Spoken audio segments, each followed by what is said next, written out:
Hello everyone, welcome back to Grand Archi classes. Now in this lecture we are going to study plant physiology. Okay, plant physiology. Its first chapter is transport in plant. We know that plant have various mechanism in it. For in this we are going to study main points. First point is means of transport. Second point is plant water relation. Third point is long distance transport of water. Fourth point is transpiration. Fifth point is uptake and transport of minerals and nutrients. Fifth point is phloem transport, means flow from source to sink. Okay. Now see, basically transport in plant, it is very important that transport of the minerals, water and source by which the thing they transport. First we will see what is in plant physiology.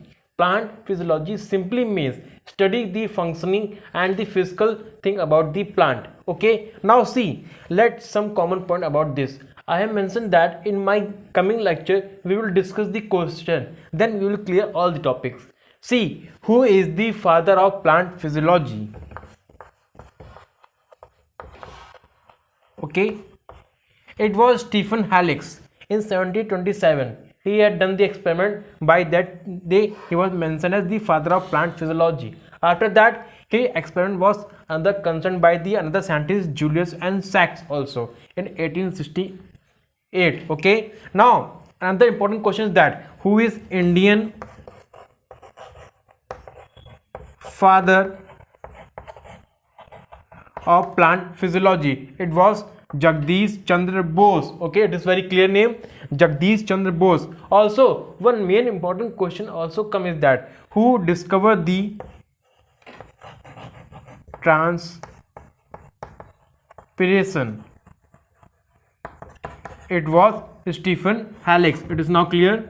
Now see, we know that transport in plant, we know that basically minerals and water are transported through xylems, and by phloem different sources are transferred to the one part of the leaf to the other part. Okay, now what are the process that are used in the transport? Now see,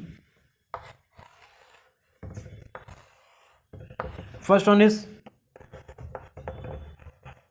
simple diffusion. Second one is facilitated diffusion. Third one is active transport. Okay, it is now clear. Also this question come in your exams, that what are the three means of transport. Now let's see one by one very clearly. See, in simple diffusion what comes means that transport of any concentration from higher to the lower one. Okay, it is along the concentration gravity. It is clear. See this figure,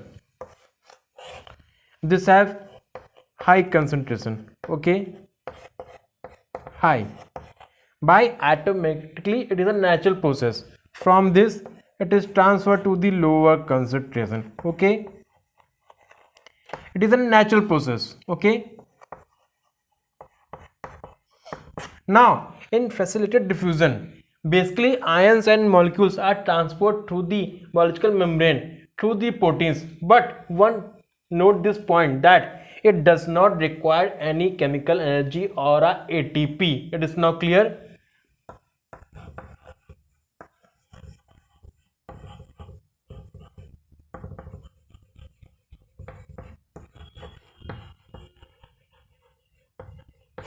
Energy in active transport, basically active transport what does mean, that transport of the concentration material from the lower concentration to the higher concentration. It is very clear that from the lowest point to the highest point it requires some form of energy. Okay, it uses ATP. The protein which is present in that point, it utilize the ATP as a source of energy which help them to transport from the lower concentration to the higher concentration. Okay, it is clear. See, in facilitated diffusion there are two important points. One is porine, second one is aquaporine. Now see, one question come from this point, what are the porine classified? Pores basically they are proteins. What? They are proteins. They form huge pores on the membrane of plastids, mitochondria or the bacteria. Okay, it is clear. Now what are aquaporin? Aquaporin basically there are water channels which are used in facilitate diffusion of the water. Let's see this figure. Okay,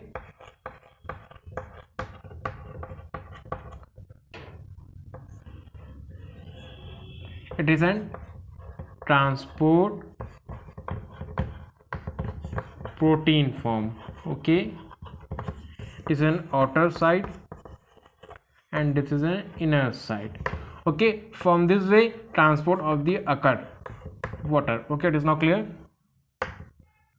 Now see, in facilitated diffusion there are three important main points. I will explain you by the figure. Okay, there is a one type of diffusion which is an independent. See this one, it is an A point and it is an B point. We said that it is a uniport. Okay, there is another diffusion which are in opposite direction, this way, another is this way. It is an A B A B. We said that it is an antipode. Okay, now there is an one way or just like this, it is in same direction.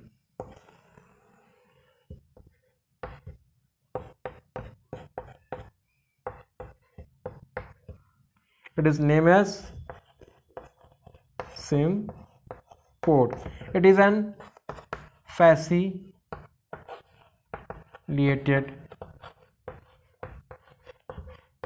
diffusion. Okay, it is now clear. Now see, we have discussed about the simple diffusion, facilitated diffusion, active transport. We know that in simple diffusion there is no required of energy occurred. It basically transfer of anything from higher concentration to the lower concentration.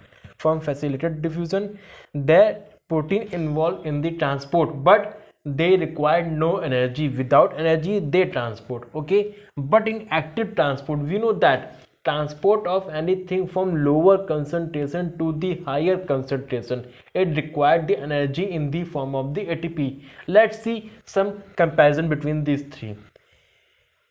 Required special membrane protein in simple diffusion? No. Okay, in facilitated diffusion? Yes. Okay, in active transport it is yes.